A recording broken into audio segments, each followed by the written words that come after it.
কথা বুঝছেন।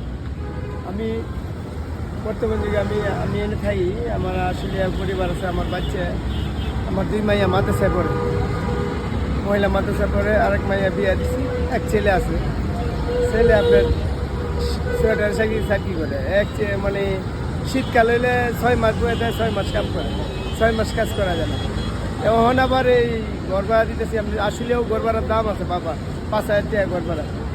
এই আমি আয়া গাড়ি চালাই বর্তমান যুগে। ওখানে এই যে আজকে শুক্রবার, আজকে ভাই 350 টাকা মাছ, বুঝছেন। ওখানে খাওয়ার বিল আছে, আরও 300 টাকা খরচা আছে। মানে আমি বাদ বিল লইয়া 300 টাকা খরচা আছে।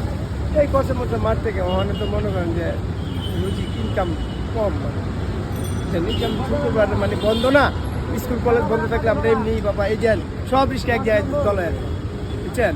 এই খেপ না পাওয়াতে সব গাড়ি এক জায়গায় দল হয়ে যায়, বাদে একটা জাম লেগে যায়। এই অবস্থা আছি আমরা এখন। আপনার মাসে কত খরচ? মাসে তো মনে হয় যে নিম্নে আমরা ফ্যামিলির মধ্যে মনে হয় যে 6 জন মানুষ। আমার এবারেও আমার আব্বা আম্মা থাকে দেশে, আব্বা আম্মা পুরা আব্বা আম্মার দিই মাসে আমি 4,000 টাকা, কথা বুঝছেন। এটা আমার ফ্যামিলিতে কি দিই।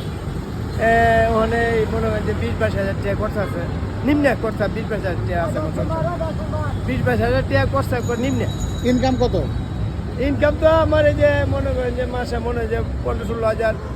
এই আমি খায়া করে মানে যেটা দিই আর কি, আমি 15,000 টাকা আমি নিয়ে আমার পরিবারের কাছে দিই। আমার পোলায় এই করলাম না, 6 মাস কাজ করে, 6 মাস করে না, আমার পরিবার নেই।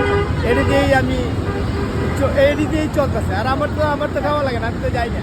আমি এটি 15 দিন করে দেখি, কথা বুঝছেন। মানে বহুত হয়ে উঠতে দিবা, বহুত বউ বলবান তুই কি ধার চাই তাহলে আমার